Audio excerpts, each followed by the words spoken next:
And a good Monday morning to you. Breaking overnight, a major escalation between the U.S. and Iran, putting hopes of peace in jeopardy this morning. It is April 20th. This is Today. Shots fired. We're prepared to subject you to disabling fire. The U.S. Navy strikes, then seizes an Iranian tanker it says was defying the American blockade in the Strait of Hormuz. Iran now vowing revenge and sending mixed messages on whether that new round of peace talks will happen this week after all. We're live in Pakistan, where the meeting is set to take place, and at the White House. Searching for answers, a gunman launches a horrific rampage in Louisiana, one of the nation's deadliest mass shootings in years. There are 8 children that are deceased. I can't be strong for you. 7 of the victims, the shooter's own children. The community there left reeling. We're going to have the very latest from the scene. Weather whiplash, tens of millions waking up to frost and freeze warnings, even snow in some parts of New England just days after enjoying record high temperatures. I don't know what's going on with the weather. So how long will this spring chill last? Owl's got your full forecast. Today, exclusive, Jenna sitting down one-on-one with each of the 4 former presidents ahead of America's 250th anniversary. I think my message is, don't give up on America. Consider yourself fortunate to be a part of a great nation. They're inspiring messages to all Americans straight ahead. All that, plus no sweat. Man and machine battle it out in a closely watched half marathon with one of those robots shattering the world record inside the one-of-a-kind competition. All hail the Queen, the royal family launching a major celebration dedicated to Queen Elizabeth on the eve of what would have been her 100th birthday. How they're honoring her life, legacy, and her passions in a live report from Buckingham Palace. And party on. Our summer concert series, a beloved institution, 3 decades and counting, and we're ready for the big reveal of this year's star-studded lineup today, Monday, April 20th, 2026. From NBC News, this is Today with Savannah Guthrie and Craig Melvin from Studio 1A in Rockefeller Plaza. Hi, everybody. Good morning. Welcome to Today on a Monday morning. Glad you're starting your week with us. Excited to reveal the concerts. And by the way, I don't know. I'm afraid I'm going to blurt it out. So I didn't even look. Oh, I was just looking at the list. Okay, you want me to tell you? No. Let me tell you. You do have a history. I do have this. Something for everyone. Okay. There's the teaser. All Something right. for everyone. It'll be good. First, though, let's get to those overnight developments in the war with Iran. The U.S. military releasing new footage showing one of its naval destroyers firing on an Iranian cargo ship near the Strait of Hormuz. U.S. forces then seizing that ship, all of it playing out just before a fragile ceasefire with Iran is set to expire. A dramatic development that could jeopardize a new round of peace talks expected in the coming days. Got it all covered for you this morning. Let's get started. NBC's chief international correspondent, Keir Simmons, who's in Islamabad, where those peace talks were set to take place. Keir, good morning. Savannah, good morning to you. And they clearly still believe here in the Pakistani capital that the talks are still on. Take a look at that blocked-off freeway behind me there. No cars as they build a security bubble ready for the vice president to arrive. We've seen helicopters overhead, but it comes after a weekend of whiplash that began with hopes for peace and ended with more clashes around the Strait of Hormuz. This is the way America and Iran were talking this weekend. We're prepared to subject you to disabling fire.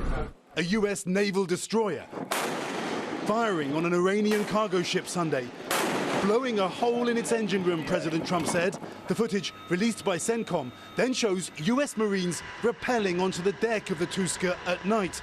The U.S. says the ship had defied America's blockade in the Strait of Hormuz. The incident may put pressure on Iran to negotiate, or it may jeopardize this week's potential high-stakes talks. Iran this morning accusing the U.S. of piracy, demanding President Trump lift his blockade. But the president responding on social media, that won't happen until a deal is 100% done. And the Trump administration upping the stakes, saying it's negotiating with a divided Iranian leadership and accusing Iran of sending mixed messages over Hormuz. Well, you saw real confusion on the Iranians' part. I think that shows the discord within their ranks after devastating attacks on their leadership. This morning, Iran still not confirming whether it will send a delegation here to Islamabad, the city already on lockdown. The White House saying Vice President J.D. Vance would once again lead the talks.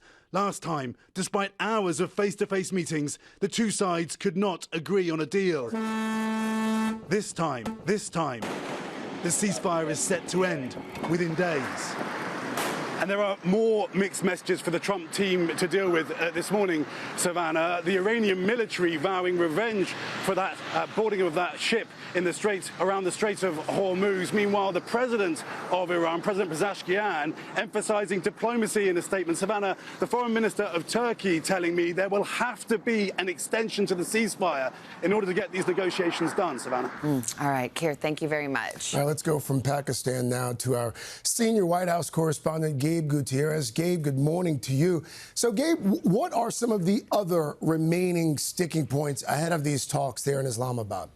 Well, Craig, in addition to control over the Strait of Hormuz, there are plenty of other critical points to iron out, particularly over curbing Iran's ability to develop nuclear weapons. Now, President Trump is claiming that Iran has agreed to let the U.S. go into the country and remove its enriched uranium, which experts say could be used to make a nuclear bomb.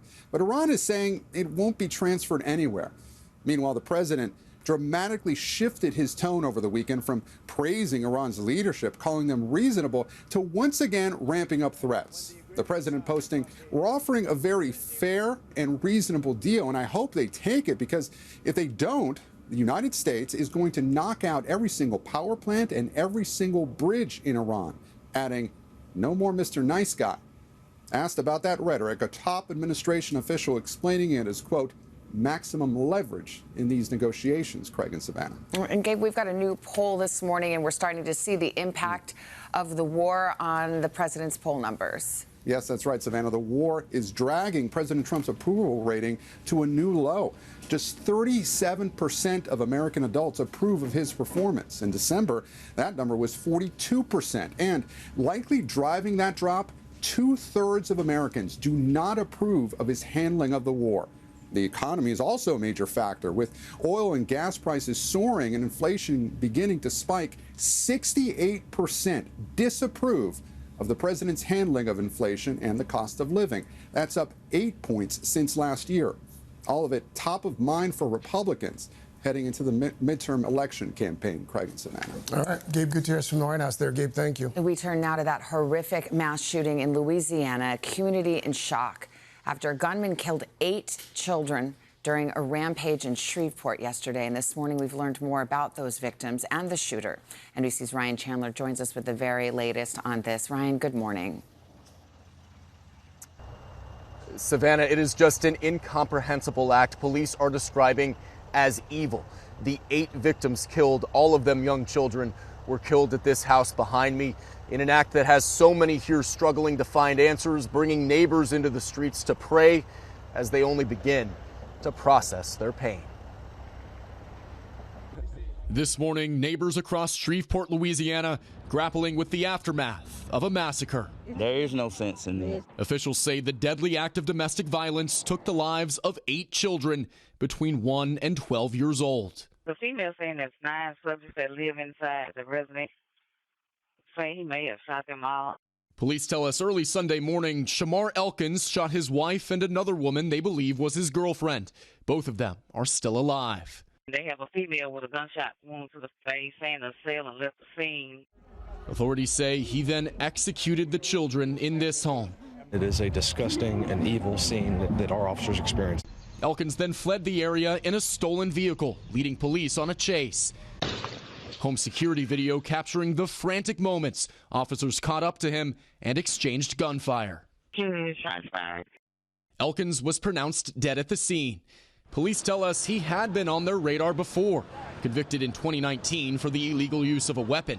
They say it's likely he was illegally in possession of the handgun and the rifle-style pistol used in this attack due to being a convicted felon.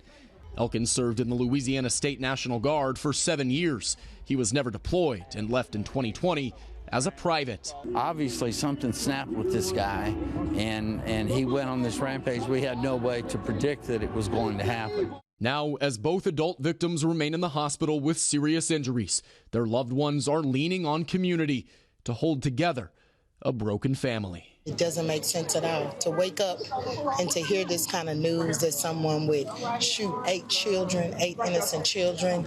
It's just unreal. And as we all try to make sense of this, some of the people I spoke to here yesterday wonder whether the mental well-being of Elkins may have played a factor here, though police say despite his criminal record, they had no indication that he was planning to commit such an awful crime. Savannah. All right, Ryan, thank you very much. Let's get to some breaking news now from overseas. A magnitude 5 earthquake struck off the northeastern coast of Japan this morning, and it triggered a tsunami warning across the region. Several port towns, which were hit hard by a massive earthquake and tsunami back in 2011, those towns issued evacuation orders for tens of thousands of residents there. The bullet train service connecting Tokyo to eastern Japan has been suspended because of the earthquake. Video showing that train coming to a complete stop there, as you just saw. So far, though, no major structural damage or injuries have been reported. All right, much more to get to, including a major event tied to the economy. Today, the federal government will begin accepting refund requests from businesses that paid more than $100 billion in tariffs imposed by President Trump before those tariffs were ruled unconstitutional by the Supreme Court. So let's go to NBC's business correspondent, Brian Chung. Good morning, Brian. Good morning. So this is interesting. Businesses can apply for a refund. How quickly might they get them? And are consumers likely to see any of this? Yeah, I mean, this could be the hottest website in town. What we're talking about here are the businesses that were confused by that Supreme Court ruling in February that struck down a lot of the president's tariffs. Now, there are questions over how these companies would get refunded any tariffs that they already paid. And now the Customs and Border Protection is setting up this website that will allow companies to electronically apply to get those refunds back. But for consumers that are wondering, wait, does that mean that I'm going to get refunded for any higher prices that I paid? Pump the brakes. There was a recent CNBC survey that said among corporate leaders, those companies don't expect to refund consumers, in part because it's going to take them a while to get that refund. A lot of those leaders say it could take them maybe over a year to get that. And then I'm sure a lot of folks are skeptical about whether even after that, consumers will probably see the money. Right, companies might keep it. We just heard from Gabe Gutierrez a few moments ago about oil and gas prices. Continues to be top of mind for a lot of folks in this country. There was some relief last week. Any sense where gas prices are headed? Yeah, well, right now the current average, according to AAA, is $4.04 right now, and looked like we were on a slide down. We did see a week of declining prices off of the positive headlines around what was going on in the Middle East last week. But now you have oil markets overnight rising as a result of what we were just hearing about from Gabe and also from Kieran. For that reason, analysts are saying you can throw those projections away right now. We've even heard from the administration, Chris Wright, the energy secretary, saying over the weekend, prices might not fall below $3 a gallon an average nationwide until perhaps next year. So for all of that reason, again, we do expect gas prices to potentially rise from here, as Americans do say in our Decision Desk poll that inflation is an issue, and specifically gas prices. 2 in 3 Americans telling us in that poll they see gas prices as a serious problem. Okay, Brian, thank you very much. Thanks, Brian. Meanwhile, President Trump is set to take part in a public Bible reading tomorrow. The event getting added attention amid the backlash over those AI-generated images that he posted online and then deleted, and his recent feud with Pope Leo. NBC's Ann Thompson here with the very latest on all of that. Back and forth, Ann, good morning. Good morning, Craig. Bizarre and unprecedented are just some of the words being used to explain this back and forth between these two most powerful Americans. Pope Leo over the weekend trying to end what has become a distraction on his first major international trip.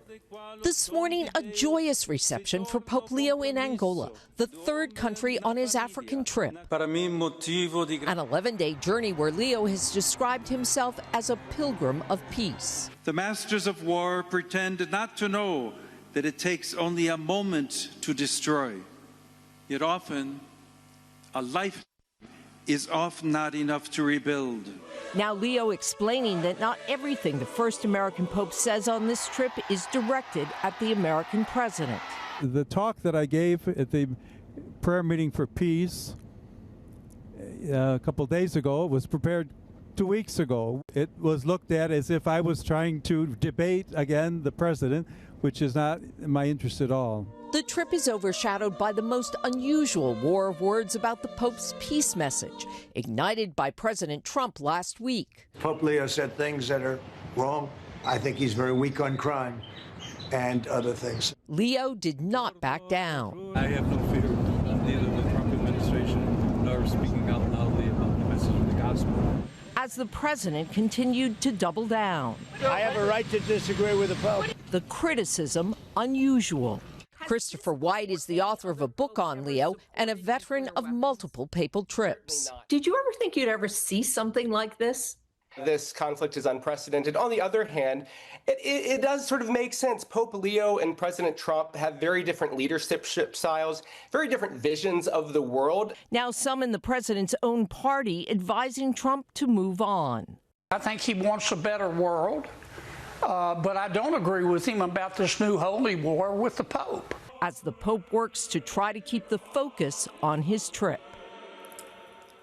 Now, over the weekend, Vice President J.D. Vance, who is a recent convert to Catholicism, posted that he was grateful the Pope said he did not want to get into a debate with the president. But, you know, another thing people are talking about is this is the first native English-speaking Pope, and maybe perhaps is because there's no need for translation. That's what's amped this up. I don't think that's true. In the past, there have been disagreements between the presidents and popes, but this is the first time we have seen an occupant of the White House go directly after the leader of the Catholic Church with such vitriol. It really is a shock. Ann Thompson, all right, and keep us posted. Thank you. We're going to go to the weather now. Millions waking up, yes, to frost and freeze warnings just days after enjoying those record high temperatures. So Al is here this morning to explain it. Explain it, we will. We've got jet stream up to the north, and right now 90 million people from Islip, Long Island, all the way to Des Moines, Iowa, under frost advisories, freeze warnings. Look at some of these temperatures this morning. Feels like 18 degrees in Flint, Michigan. Feels like 39 in Lexington, Kentucky. Burlington feels like 23, 30 in Des Moines. An April chill certainly setting up. It's going to be a beautiful morning for that Boston Marathon. But you look at these temperatures today for a high. New York City, 11 degrees below normal at 53, 66 in Evansville. Buffalo, you're going to be 39 degrees. That's 19 degrees cooler than average. And tomorrow morning, even colder, 35 in Buffalo when you wake up tomorrow morning. Morgantown, West Virginia, we're looking at 30. Knoxville, Tennessee, 42 degrees. But temperatures start getting warmer as we head toward the middle and the end of the week. By Thursday, we're at 71 in New York City. Pittsburgh, you're at 77. Louisville, Kentucky, expect a high by Thursday of 83 degrees. We're going to get to your local forecast coming up in the next 30 seconds. We're back, 7:30, with a look in the plaza there. Folks waving hello on this start to the week. A little chilly out there across much of the east as the work week starts. Look at that crowd. Can't wait to get outside to say hello. Meanwhile, Carson is here and Jenna Bush Hager is here as well. And you have quite the Today exclusive. Jenna's weekend was a little different than ours. You sat down with, nothing, just each of the 4 former presidents for an exclusive interview. Pretty cool. Yeah, I sure did, you guys. The former presidents were gathered in Philadelphia at a private event hosted by the History Channel. It is called History Talks in partnership with our corporate parent, Comcast. I had the opportunity to catch up with each of them for one-on-one conversations.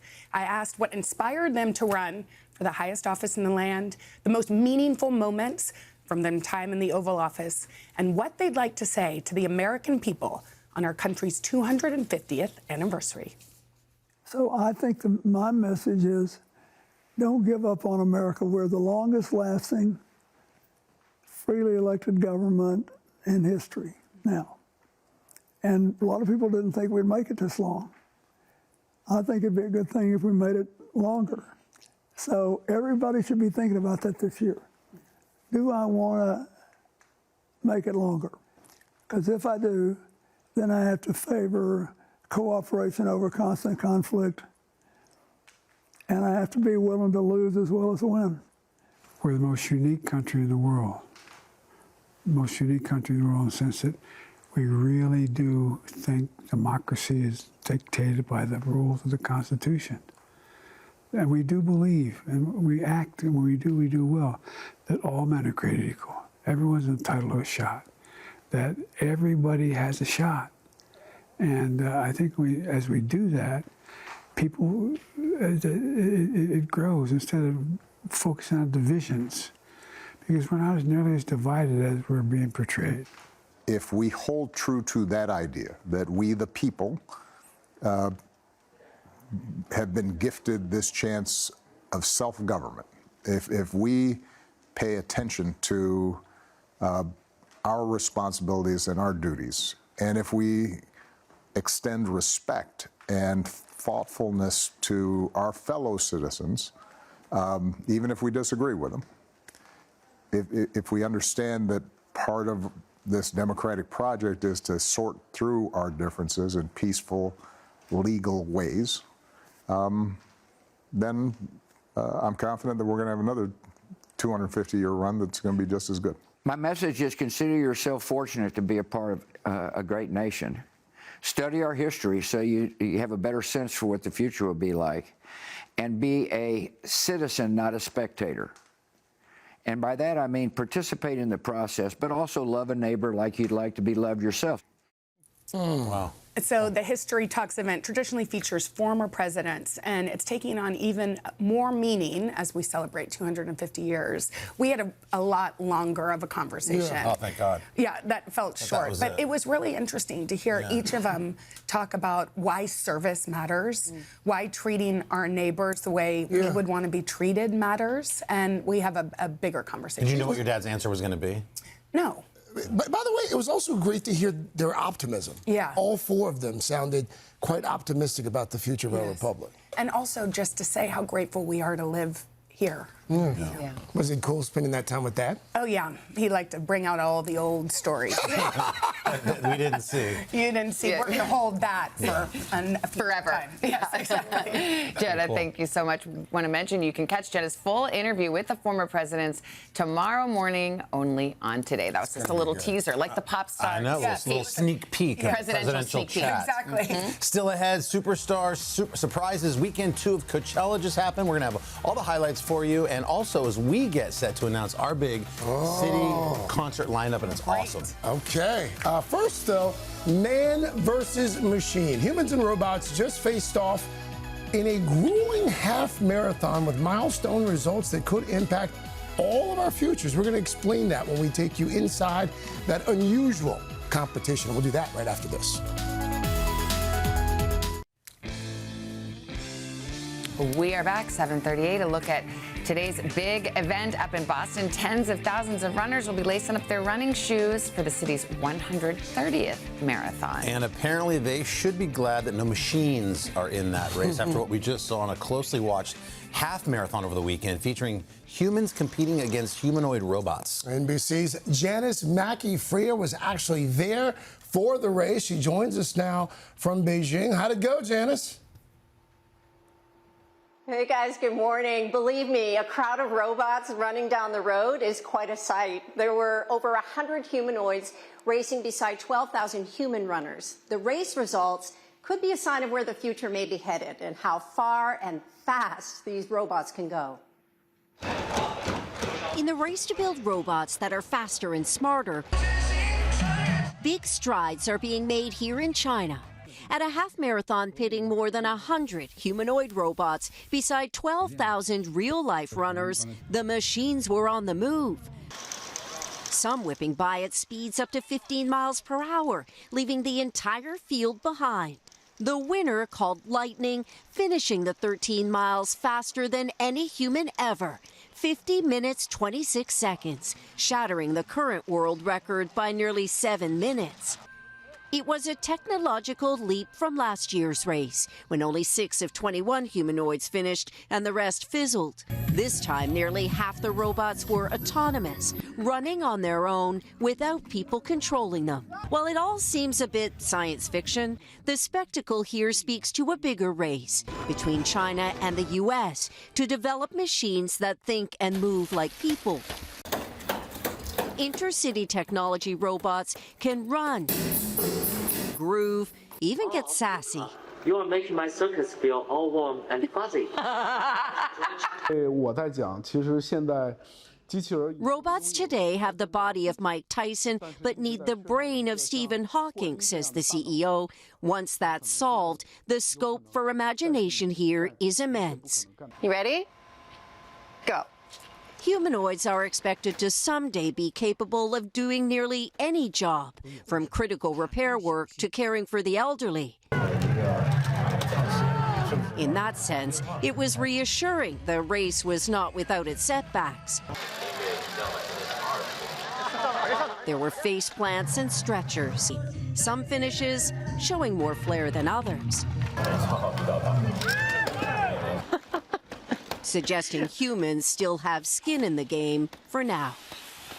When you compare the race to last year's, the advances in speed and endurance are really eye-opening. If you want your humanoid to run super fast, this company is more focused on robots in daily life, like working with kids at schools and with television correspondents. Right, Luca?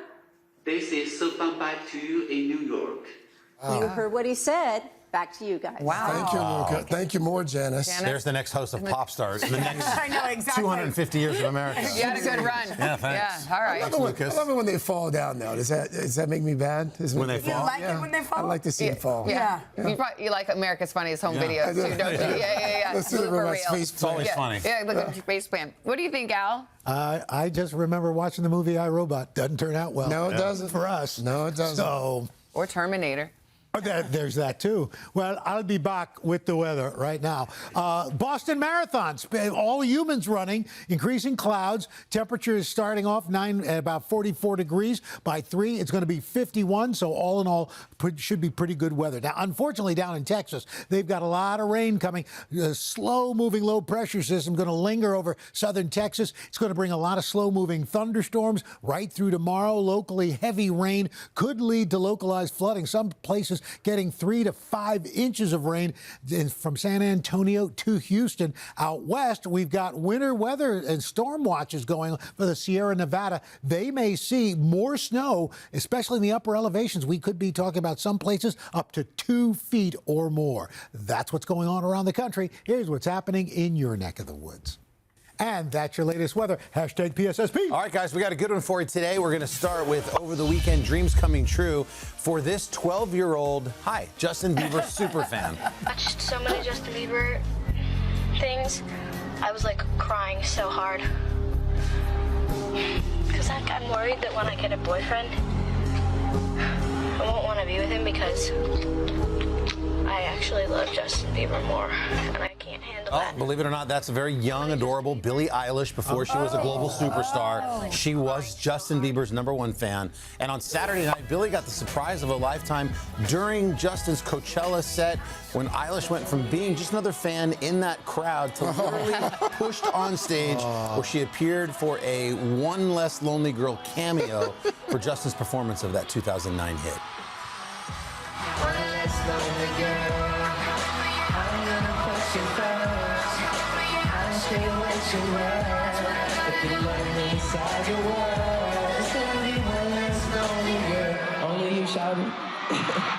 There you go. Wow. Yeah, it's cute. Also, another big surprise Coachella collab over the weekend. For her week 2 set, Sabrina Carpenter brought out the one and only Madonna, who celebrated 20 years since her own Coachella debut.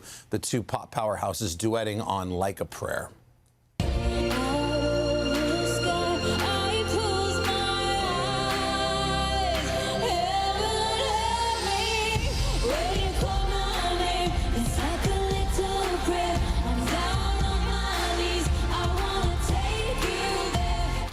There you go. Wow.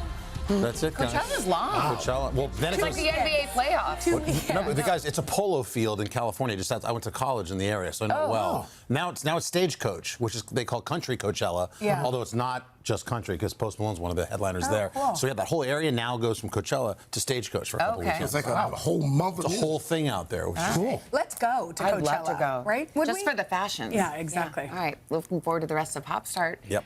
From our robot Carson. Jenna, you got a boost, too. Yeah, I do. You guys were talking baseball this morning with 2 adorable videos to start your day off right. Wait, he's doing a But robot first, thing. Do it again. these Mr. Roboto. messages. Yes, Pop Start is going to be good.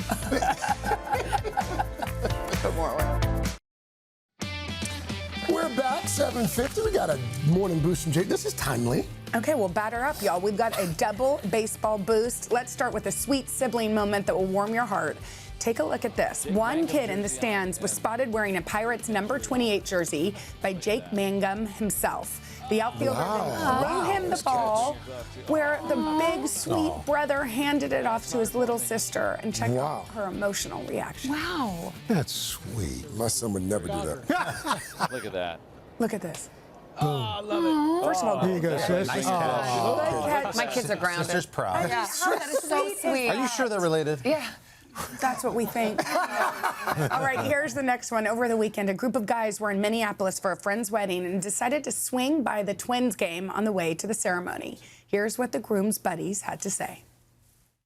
The groom did not know that you were coming? Yeah, I accidentally sent tickets to everyone, including him, and so he texted us back as he's at his rehearsal saying, I didn't know you're going to the Twins game. Please make it on time. So they're nervous we're gonna be late. How are we doing on time? The wedding's over in St. Paul, so just a hop, skip, and a jump. It's at 4:30. We might have to freshen up a little bit, but as long as we don't get extras, Audra, I think we're fine. Slurring. Okay. By the way, they've been drinking a little bit too. Yeah, he got off to a good start. Yeah. Like how many? I'm sure he's like, please come and be able to stand at the altar. Right. He's like, we gotta freshen up a little bit. Sweat and beer holding on to the altar. Exactly. They seem like a good time, though. It is one of our favorite mornings of the year because today, finally, we're going to reveal our City Summer concert lineup, and it is packed with some of the biggest names in music. Can't wait to share it with everybody. But first, quick check of your local news, weather, and these messages.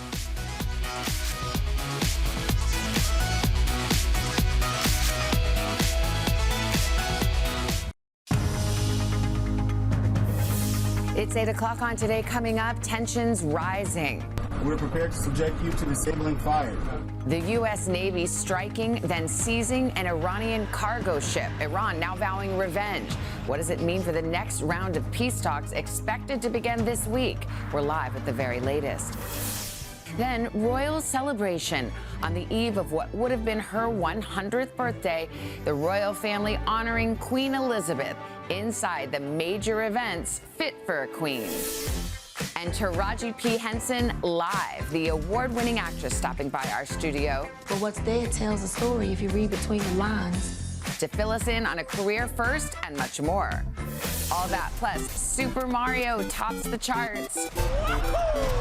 Natalie Portman's major news. I don't believe what I'm hearing. And get the party started. As it was, you know it's not the same as it was. The big reveal of our star-studded concert lineup you do not want to miss today, Monday, April 20th, 2026. Celebrating our anniversary. From Hazelhurst, Mississippi. Twins turning 20 from St. Charles, Missouri. Hi to our husbands back in Florida. Visiting from Portland, Maine. Richmond, Virginia. Cincinnati, Ohio. Taylor, Texas. And Sykesville, Maryland. Hello to our son Carson. In Lake Charles, Louisiana. And our kids, Frankie and Jackson. In Virginia Beach. Girls trip to New York. Happy birthday, Mom. Hi, Gigi. Hi, Granny. We love you. On our senior trip from Columbus, Ohio to the Today Show.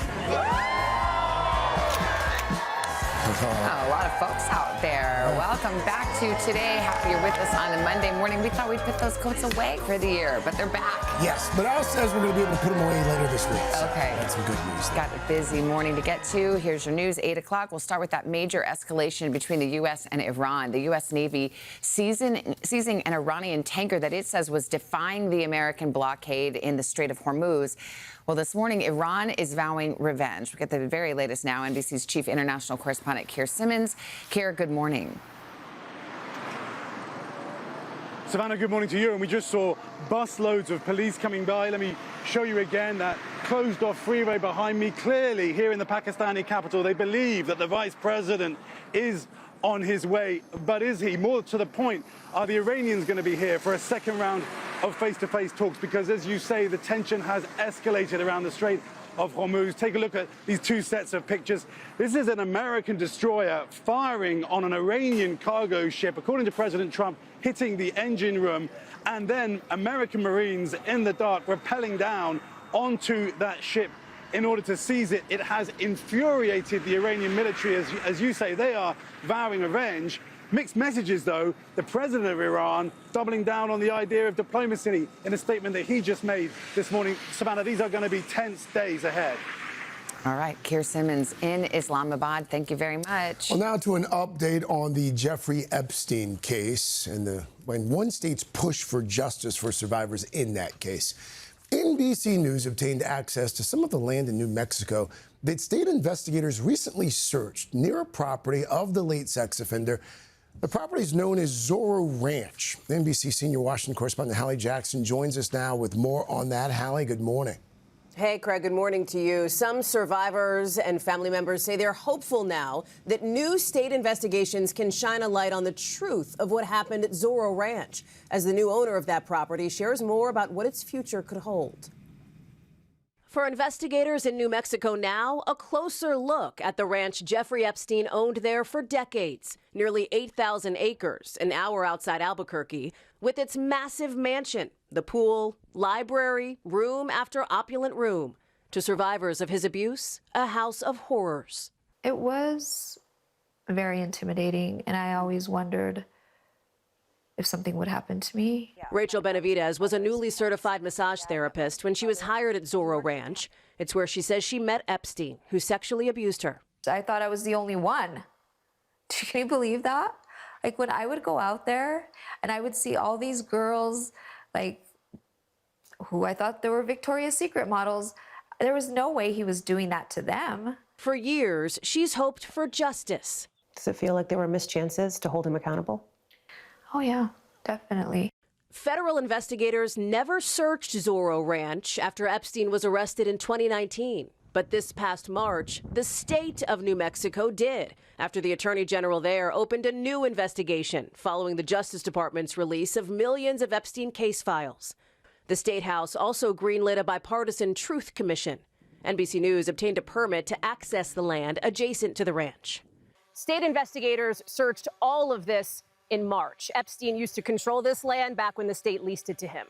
But some wonder why that search didn't happen sooner and worry this could be the land of missed opportunities. Zorro Ranch was sold in 2023, purchased by a Texas real estate developer who has voluntarily cooperated with New Mexico investigators and wants to ultimately turn Zorro Ranch into a place of healing as a Christian retreat.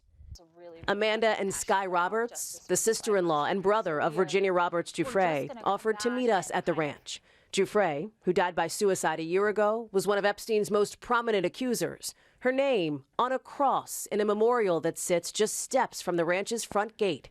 It's really hard to look at that gate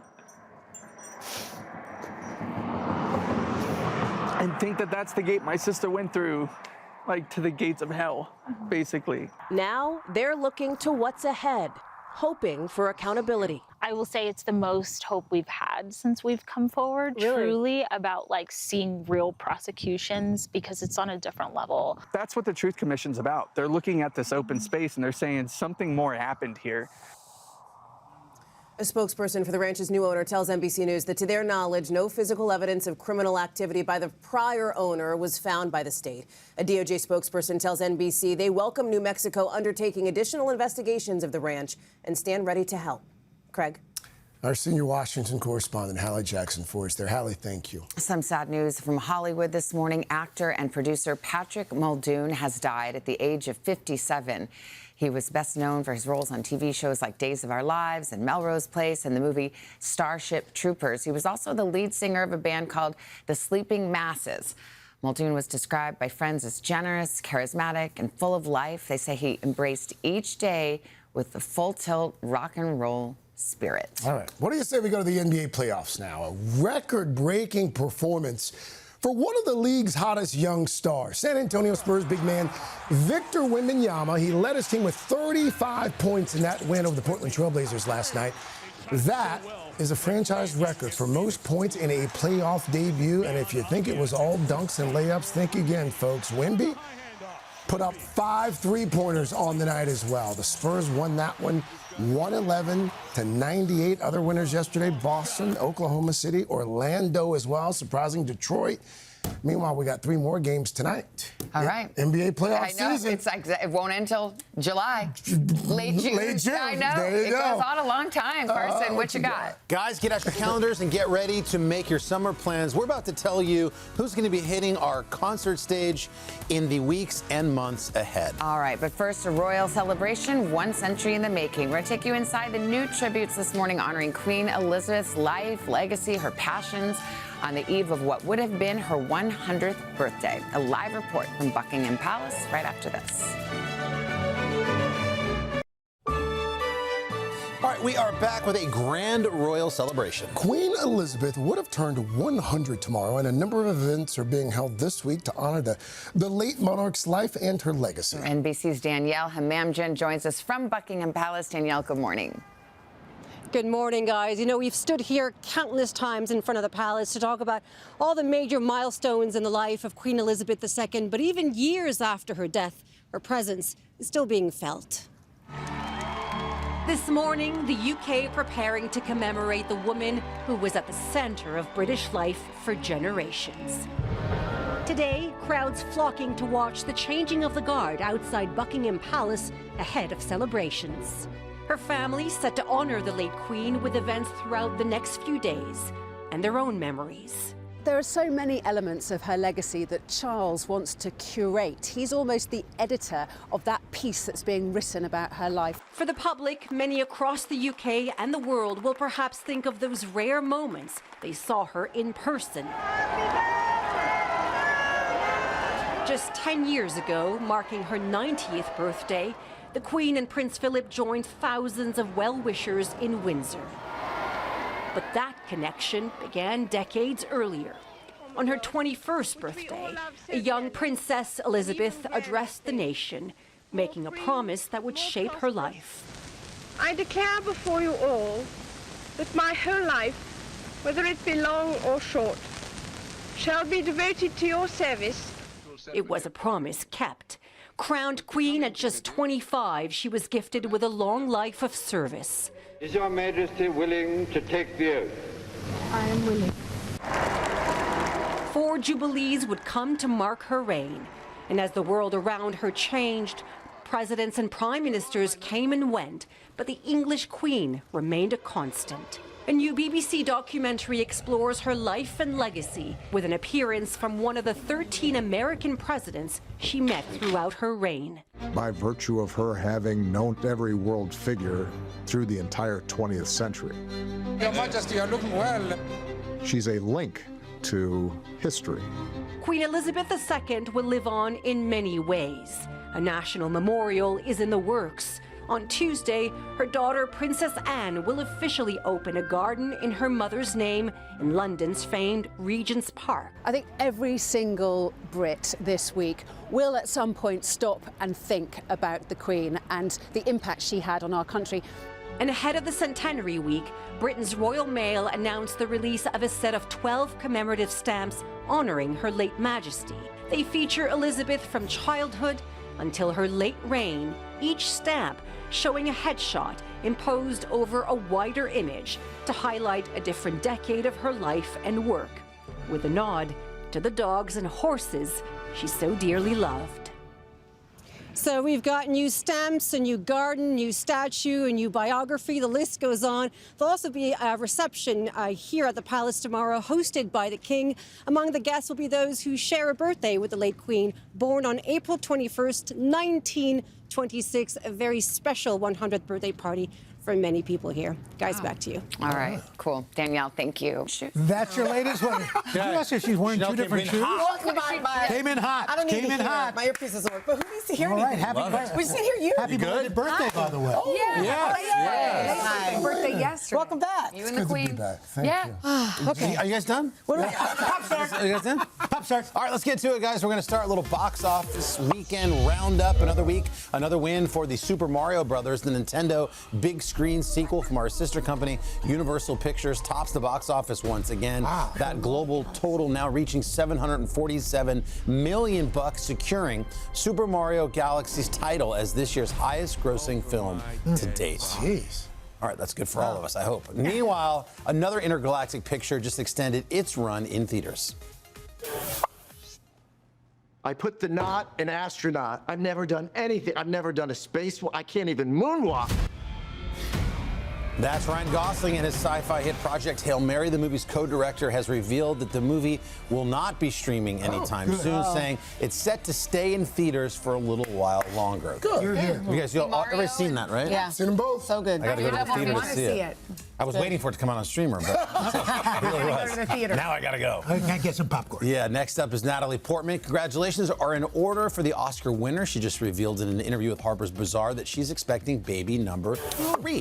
Telling the magazine, I have so many people I love who've had such a hard time with it, but I want to be respectful around that as well. It's such a beautiful, joyous thing. I'm very grateful. I have deep appreciation and gratitude. Congrats to her. She's got 2 children with her ex. This is her first with her most recent partner. Big congratulations going out to Natalie and their family. All right, next up, Ella Langley and Morgan Wallen, the 2 country chart toppers, are teaming up for a new single, debuting their duet called I Can't Love You Anymore, and on stage at an Alabama concert of the weekend. Let's take a listen.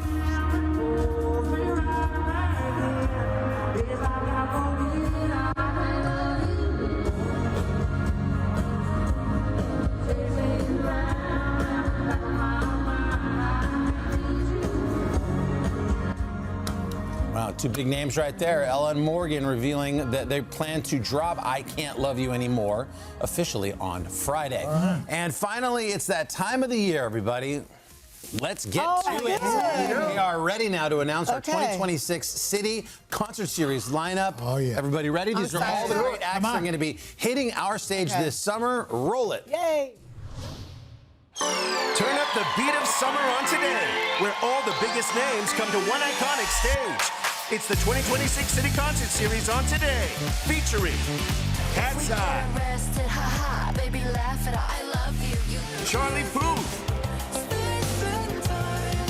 Niall Horan, Brandy Carlisle, Lizzo, Tyler, Mumford and Sons, Maren Morris, Megan Maroney, Bleachers, Shabuzi, Melanie Martinez. And it all kicks off on May 8th with Zara Larson.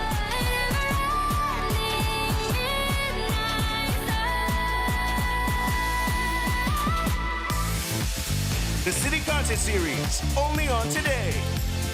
Come on, guys. I have a list right there. That's for everyone. Oh, absolutely. Yeah, that's good. 2 of my favorite musicians, Mumford and Sons. Yeah. That's right. Brandy Carlisle. Sticks out. We can really Lizzo. Psyched to see Niall be here. He's been doing incredible. I mean, this is just a solid lineup for everybody. Shabuzi? Yes. It's always also a good sign when they're also like 1 or 2, and we're like, who's that? And someone's like, oh, the kids love that. And then they blow up. How many people we've had here? Like when Olivia Dean was here last year. Same thing with Ray. Yeah, I know. Even Lizzo, do you remember? Yes. I was like, who's that lady in there playing the flute? I remember. Do you remember that day? Oh, yes. She was brand new. How about that kid Harry Styles when he was no one had ever heard of him?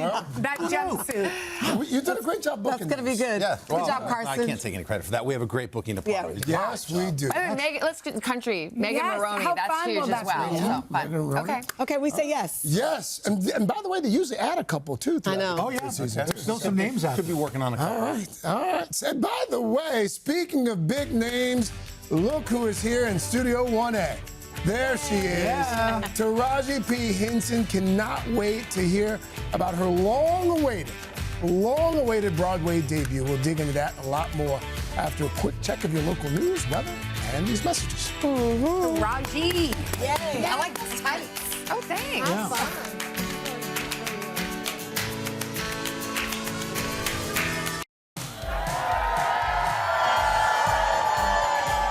Welcome back. 8:30 now. It is a Monday morning. It's chilly. It's not frigid. It's a little chilly out here on the plaza. So gold stars to all of these folks who are starting their day up. Good luck on your PSSA. Good luck on the PSSA. Not sure what that is, but good luck. It's like the PSSP, but State different. testing. State testing. Very close. It's a sneak peek. Beautiful morning out here, actually. What are you holding? Well, this is Janine. She's in the Upper Peninsula of Michigan battling cancer. Oh. She should be here. Her friends I just met. And so we're going to give her a little shout out today. Janine. You guys are good We're thinking about you, and you are here in spirit. So. Good friends. Yeah, very good She's friends. here. We love you, Janine. Yeah. Guys, coming up, we've got important news and new hope for people looking to start or grow their family. We're going to get some answers to some common fertility questions, plus what doctors want women to know about GLP-1s, those weight loss drugs, when it comes to pregnancy. All right, and then later on the third hour, we have an icon joining us.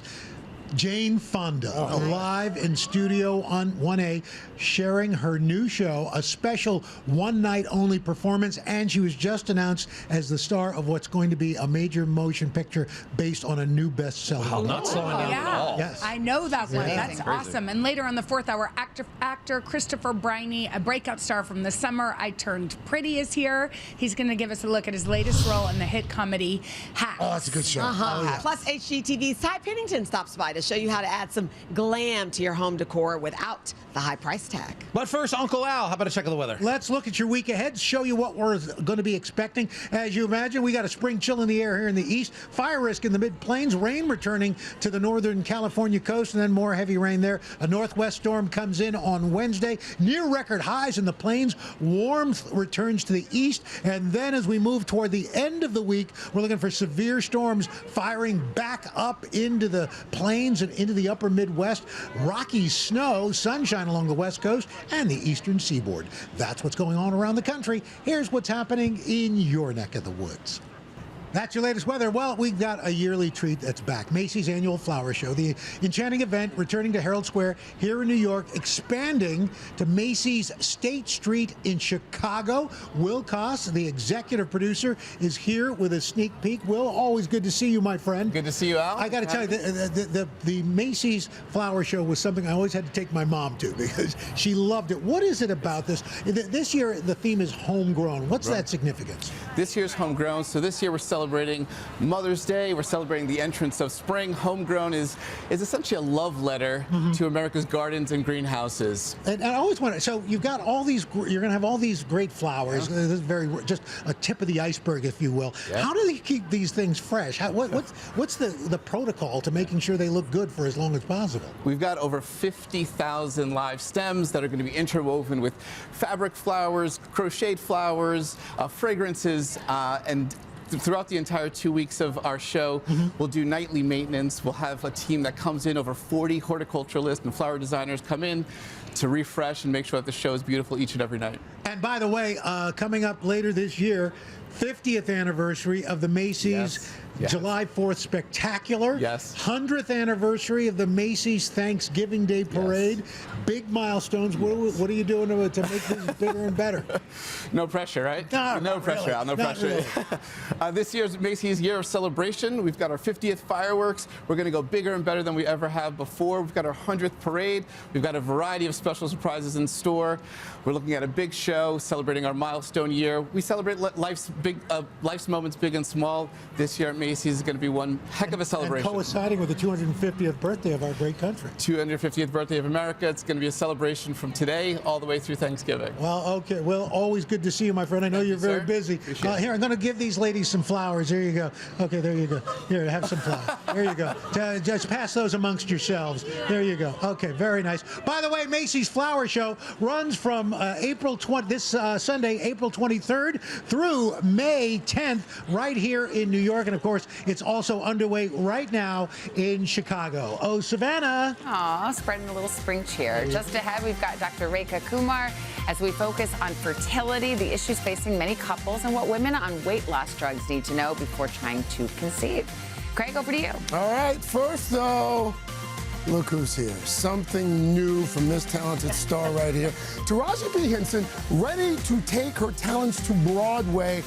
We can't wait to hear all about it. But first, this is Today on NBC. There you go. Okay, good. Oh, there's some more for you there. Here you go. 8:37, and we're back with award-winning actress Taraji P. Henson. She has captivated television audiences with some unforgettable roles. My personal favorite, of course. Cookie on Empire, and then she lit up the big screen in films like Hidden Figures, The Curious Case of Benjamin Button. But there's one thing she has never taken on. Until now, Taraji P. Henson is making her Broadway debut in August Wilson's Joe Turner's Come and Gone. Welcome back. Thank you. You've done so much. You've done movies, TV, you've done so much, but you've never done Broadway. No. And there have been roles that have come your way, and you've passed on them, but not this particular role. Why? I believe the timing was right, and you know, the other times, you know, there was a musical, there was Color Purple. I just didn't feel like my voice would withstand 8 shows a week singing at that capacity. So Suge came to me in a film, which was better service. I better service that role in a film, right? Not 8 shows a week. Yes. It just the timing, and then you just can't say no to Debbie Allen. No, you can't. Debbie Allen called me, and I was like, and I wanted to get, I wanted to become a part of this, because I know what Denzel Washington is doing by cementing them in the cinematography canon for life. Yes. You know, who reads plays anymore? So this is a great opportunity for people to see the greatness of August Wilson.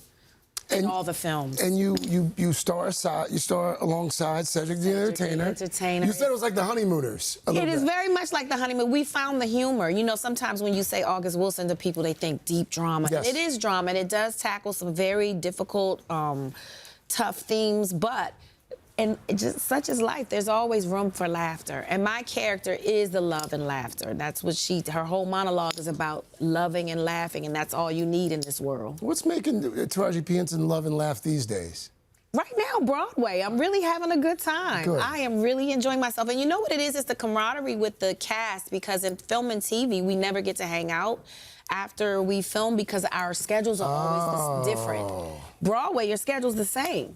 And you spend a lot of time with these folks, because to your point, you're doing 8 shows a week. 8 shows a week. Yeah, Debbie, you mentioned Debbie Allen. I don't know if a lot of folks fully appreciate the connection that you have with Debbie Allen. You might not be here had it not been for Debbie Allen. We might not know Taraji P. Henson, the actor, had it not been for Debbie Allen. Miss Debbie and Felicia Rashad, they created a triple threat award in honor of their father, Dr. Andrew Allen. And at the time, I was 6 months pregnant. I didn't know how I was going to finish the school, my education that year. I auditioned and won. So she and Felicia have been like beacons of light throughout my entire career. You know, they came to play with me on Empire. Yes. Debbie directed. Felicia played my arch nemesis. But not only that, Debbie directed me in a sitcom. She played my lesbian mom on my first series regular role on this show called The Division on Lifetime. So she's been a part of my career the entire time. She's a through line. She is. She's a through line. You know, it's also interesting because you may not have gotten out of Howard without Debbie Allen. But you had 3 jobs when you were in school. I did. You had a 6-month-old who you took across the stage at graduation, not 1, not 2, 3 jobs. What were the 3 jobs? Well, mom is number 1. Yes. I was in school full time. Yep. And I was also working 2 jobs. I was working at the Pentagon, and I worked on, you have one here, the Spirit of New York. Well, we have one in D.C., Spirit of Washington. I was a singing, dancing waitress at night. When you look back on those days, like, is there one job in particular that stands out? Did you have a favorite back then? Probably the job on the boat, because I was doing what I wanted to do when I graduated. You know, I was singing and dancing and being an artist. You made some headlines recently. Uh-oh. No. Good. Oh. Well, no, wait a minute. Now, if there's something you want to talk about. No, continue. You made some headlines recently with something you said about wanting to be in a franchise film. This idea that, Tyrese Gibson, he went off, he was in a couple franchise, and you haven't had a franchise film yet. No, I haven't. Why was it important for you to speak out about that? Because who's ever writing or casting one, hello, hi, hello. And you said that you would like to play a villain. I would love to play a villain. You know why? Because I think I would make a good villain because people trust me. So it will be hard for them to hate me. It will be hard for them to root against me. See, if you play a villain and the audience doesn't like you and they're not rooting for you, you're not playing a good villain. That's a good point, because we always root for you. But you gotta root. The villain is, if you hate the villain, you lost the movie. Okay. Like, you know, you gotta kind of want to root, like Heath Ledger as the Joker, or Jack Nicholson as the Joker. We love the Joker. That's true. Like, you've given this a lot of thought. Yes. We're manifesting. When Taraji P. Henson comes back, yes, she will be talking about her role as a villain in a franchise film. I'm manifesting it. I like the way as Chanel Jones would say, I'm manifesting it. Speaking of Chanel, Taraji's going to be back with Jenna and Chanel coming up on the 4th hour. And again, Joe Turner's Come and Gone. It is on Broadway now through July 26th. And yes, Taraji P. Henson sings as well every night. Savannah, over to you. Oh, great conversation. Thank you. Just ahead, we are going to mark the start of National Infertility Awareness Week. We've got some answers to your top questions and concerns, including what women on weight loss drugs need to know. But first, this is Today on NBC.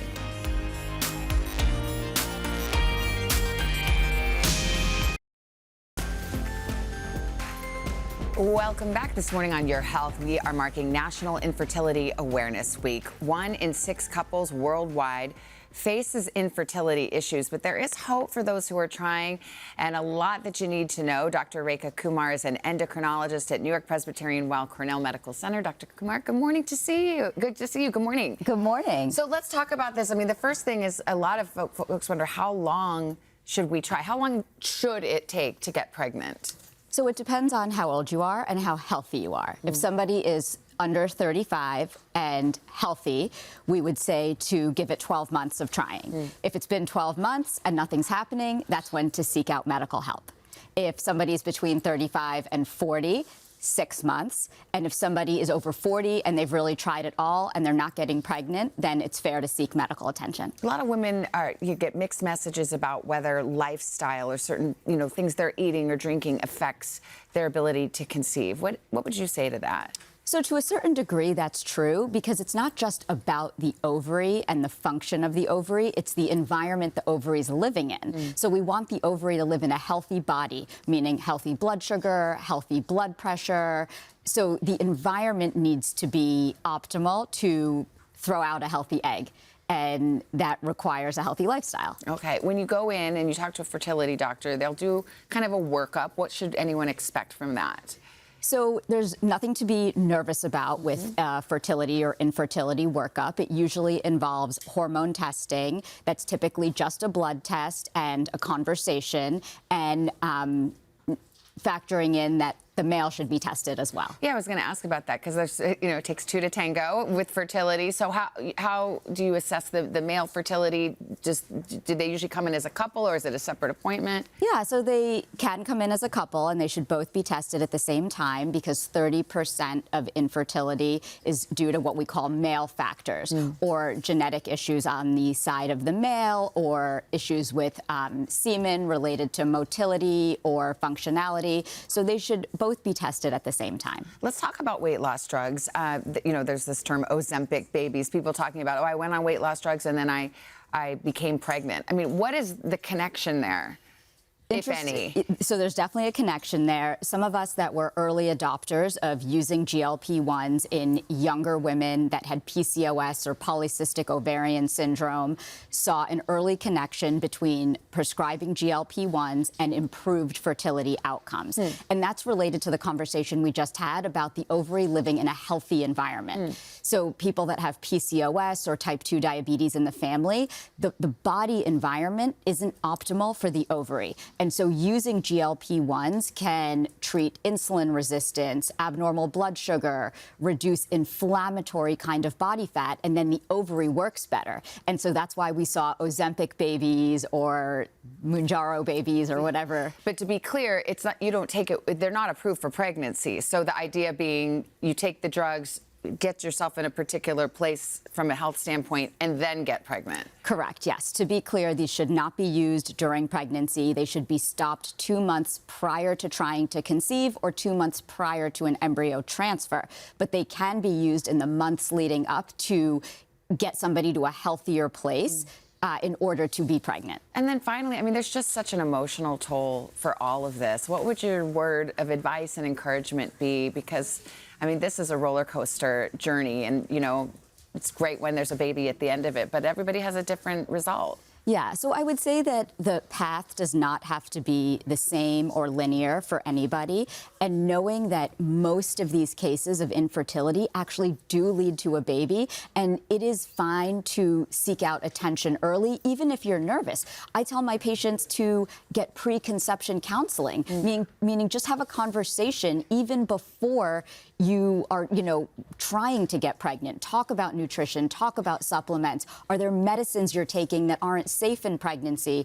Is there anything in your family like blood clots or a bleeding disorder that may impact the sticking of an embryo? Yeah. So there's a lot to talk about before, and people can plan, and people do really well even when they think they have infertility. Yeah, that's good. Nice word of encouragement to end it there. Dr. Kumar, thank you so much.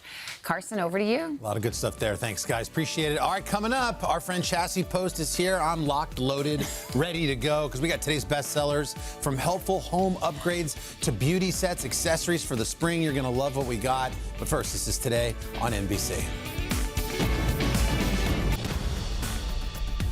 We're back at 8:53 with a lineup of April bestsellers to make your spring season just that much brighter. Shop Today contributor Chassis Post is our guide this morning, and you guys know what to do. You got the QR code there. You're going to shop along with us. These are all the big sellers. People bought these products. They love them. Now it's time for you to own them. Chassis, we don't have a lot of time. Okay. Let's start with this first product. Yeah, so, I mean, this is from R&Co, and this is an incredible dry shampoo paste. Everybody loves this R&Co brand, right? What do they love about it? It's a 2-in-1. Okay, so this paste here. So it's shampoos. What's the other thing? Yeah, so it's a dry shampoo, and it also it's a styling paste, so it also adds this incredible volume and texture. And here you can see we've got a before and after that is incredible. And so this is great for reviving second-day hair. It's also great for, you know, extending the life of a blow dry, and also for your bangs. So beautiful. Yeah, it's also on sale, and we are loving this stuff. Great price, QR code. Pull out your phone if you're at home right now. Get closer to the screen or zoom in there and pick it up. And it's on sale. Okay. What is a discovery set? All right, I love this. This is a perfume discovery set, which is such a big trend. So it allows you to try lots of different fragrances instead of springing for that one really expensive bottle of perfume. Great. So I love it. You're going to see these from tons of brands. Here we have the Viral Glossier You. You've got 4 different perfumes for just that's $15? $15. You're kidding me. I thought that was a mistake. I know, and also from the very fancy Paris fashion house Maison Margiela. Sure. 4 different perfumes. So this is a great gift, and that's actually how I found out about it. Somebody gave me a gift. So wonderful idea. Love that. Great deal. Right? Hit the QR code and pick it up. What's next? Carson, this might be my favorite Is this Amazon the sink topper purchase. I've seen so much about? Of all time. I use this every single day. This is great if you have limited counter space in your bathroom. Exactly. So it's like just a little it's like a mat. fold-out? Yeah, it's a fold-out silicone mat that you place straight over your sink. Oh, great. And boom, look at all that real estate. Countertop real estate. That's amazing. And just $26. And you can still use the sink, too. Exactly. That's what's great and it's about great that. for travel, for, you know, those hotels. This is a no-brainer. Pick that one up, Love guys. it, love it. Pick I up a use it couple. every day. All right, we got about a minute. All right, so next up, if you're constantly battling, you know, dry, irritated skin and hair, the problem might be your shower water. Right. So this is a genius filter. Oh, it's a filter. Yeah, so it's from Aquabliss, and so the brand says that not only it does 2 things. So it removes chlorine, sediment, impurities. But also adds oxygen and vitamins. Exactly. Vitamin C to revitalize your hair, your skin, and your nails. So incredible. It's universal. And that looks like it's easy just to kind of get on. Just screw on there. 2 minutes to install. Great deal. Under 40 bucks. Hit the QR code, friends. That's right. How about the hat? You're going to love this hat, Carson, because it's got a little party trick. Okay, what does it do? It's designed to fold down to this tiny little size and fit into your pocket. Oh, that's great. But the coolest thing is when you unfold it, it keeps its shape. Okay. And so this is, quick drying. I love that it's quick dry and it's got the reflection if you're running at night. $12.50. Guys, it's all great stuff. You know that. Just hit the QR code. Yeah, and a 5-in-1. Go to today.com/shop. That's right. And feel free to do that. Jane Fonda's in the building. She's bought half this stuff, I'm sure. Chassis, thank you. We got to go. Here's your local news. We're back after this.